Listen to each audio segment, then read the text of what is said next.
হায় আল্লাহ, আমার খালি মনে হয় আমি যদি কোনোদিন কোনো মন্ত্রণালয় বা কোনো দেশ পরিচালনার দায়িত্ব পেতাম, আমি জানি না আমি চেঞ্জ হবো নাকি ভবিষ্যতে, বা যদি পেতাম, জীবন দিয়ে কাজ করতাম খালি মানুষের হৃদয় জয় করার জন্য। মানুষের হৃদয় জয় করা মানে আল্লাহর হৃদয় জয় করা।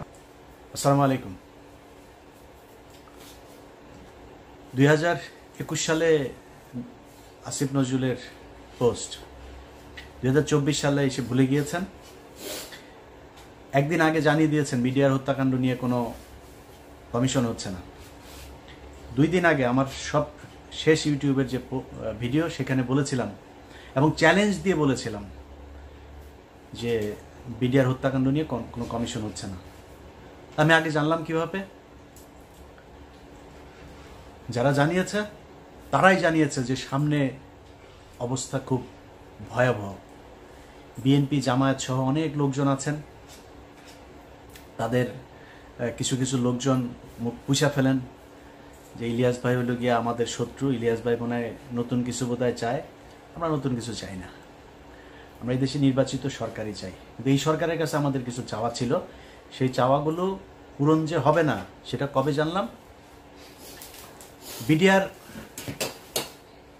হত্যাকাণ্ড নিয়ে যেসব জওয়ানরা জেলখানায় আছে, আমি কল্পনাও করি নাই যে 5 তারিখের পরে প্রথম শুনানি যেটা হইল সেখানে তাদেরকে ছাড়বে না। কিন্তু ছাড়া হয় নাই। কেন ছাড়া হয় নাই?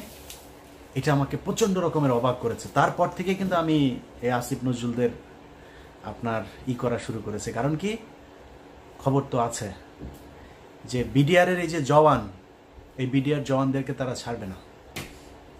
কারণ এদের কাছে অনেক তথ্য আছে, যেই তথ্য তারা বের করতে চায় না। 5 তারিখ থেকে আজ পর্যন্ত এর মাঝখানে 2 জন জওয়ানকে মারা হয়েছে। সামনে 9 তারিখে একটা শুনানি আছে, জামিন শুনানি, 4 নম্বর শুনানি 5 তারিখের পরে। 3টা শুনানির ভেতরে যে ছাত্র নেতারা আছেন, সমন্বয়করা, তাদেরকেও আমি বলেছি যে ওদের শুনানির দিন যাবেন। সব শেষ শুনানিতেও তাদেরকে খুব অনুরোধ করেছিলাম যাবেন, কেউ যায় নাই, কোনো মিডিয়াও যায় না, তাদেরকে না করে দেওয়া হয়, সব বেশি আলোচনায় না আনতে। 9 তারিখে আরেকটা আছে। আমি প্রথম যেদিন দেখলাম যে এরা কেউ যায় না, সব শেষ তাদেরকে অনুরোধ করলাম, হাসনাত সহ সবাইকে অনুরোধ করলাম যে ভাই একটু যায়েন, ওদের এটার ব্যাপারে, ওরা এখানে পরিবারগুলো থাকবে। সেই পরিবারগুলো দেশের বিভিন্ন জায়গা থেকে আসলো, কেউ গেল না। জামিন হয় না, একটার পর 3টা শুনানি গেল, 4 নম্বর শুনানি। বিডিআর হত্যাকাণ্ডের বিচার যদি হয় তাহলে এই দেশে অনেক কিছু পরিষ্কার হয়ে যাবে। এই কারণে বিডিআর হত্যাকাণ্ড নিয়ে তারা বিচার করবে না।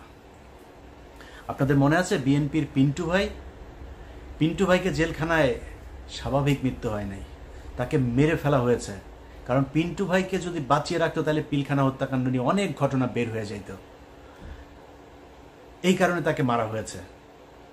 এখন এই যে বিডিআরের যারা সৈনিক আছে, আমি এটা আমার কাছে কেউ কিছু বলে না, কিন্তু আমার ধারণা, ধরেন সব শেষ এখানে যেই এই শুনানির পরের যে মাঝখানে যে সময়টা, এই সময়ের ভেতরে তারা একটা পরিকল্পনা করতে পারে। যেহেতু এটা নিয়ে অনেক আলোচনা হচ্ছে, আমরা এখান থেকে কয়েকজন সৈনিক ছাড়বো, সবাইকে ছাড়বে না, কান কেটে ফেলে দেব যদি সৈনিকদের সবাইকে ছাড়ে।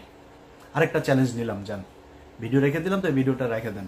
9 তারিখ, জানুয়ারি 9 তারিখের পরে, তারপরে এটা নিয়ে আপনারা চ্যালেঞ্জ আমার এটা গ্রহণ করবেন। তো এদেরকে ছাড়া হবে না। প্রথম ঘটনার পর থেকে বুঝলাম যে না, আমরা তো আসলে বিজয় উদযাপন করলাম, এত নাচাগানা করলাম, এই সরকার তো আসলে আমাদের সরকার না। এদের ভেতরে ডক্টর মোহাম্মদ ইউনূসকে সামনে রেখে সব ভেজাল চিটা সব এটার ভেতরে ঢুকিয়ে দেওয়া হয়েছে। ইন্ডিয়ান পুরো সেকেন্ড লেয়ারের যা আছে সব এই জায়গায় বসানো। ডক্টর মোহাম্মদ ইউনূস চাইলেও কিছু করতে পারে না। এখন ডক্টর মোহাম্মদ ইউনূসের সামনে রাস্তা একটাই আছে, উনি যে কোনো দিন শুনবেন যে উনি চলে গিয়েছে দেশ থেকে। এরপরে কি হবে? পুরো সেট আপ সাজিয়েছে আসিফ নজরুল, মাহফুজ আনাম, মতিউর রহমান। সব জায়গায় বিএনপির কিছু লোকজন আছেন, তাদের খুব মনে হয়, আমার নিয়ে মনে হয় খুব কষ্ট কিছু, মানে আমি ঢালাওভাবে বিএনপি জামাতকে নিয়ে ঢালাওভাবে কথা বলার মতো স্পর্ধা আমি দেখাইতে পারবো না। এই দলের মানুষ আমাকে প্রচণ্ড ভালোবাসেন, আমাকে প্রচণ্ড শ্রদ্ধা করেন, তাদের নিজেদের মানুষ মনে করেন।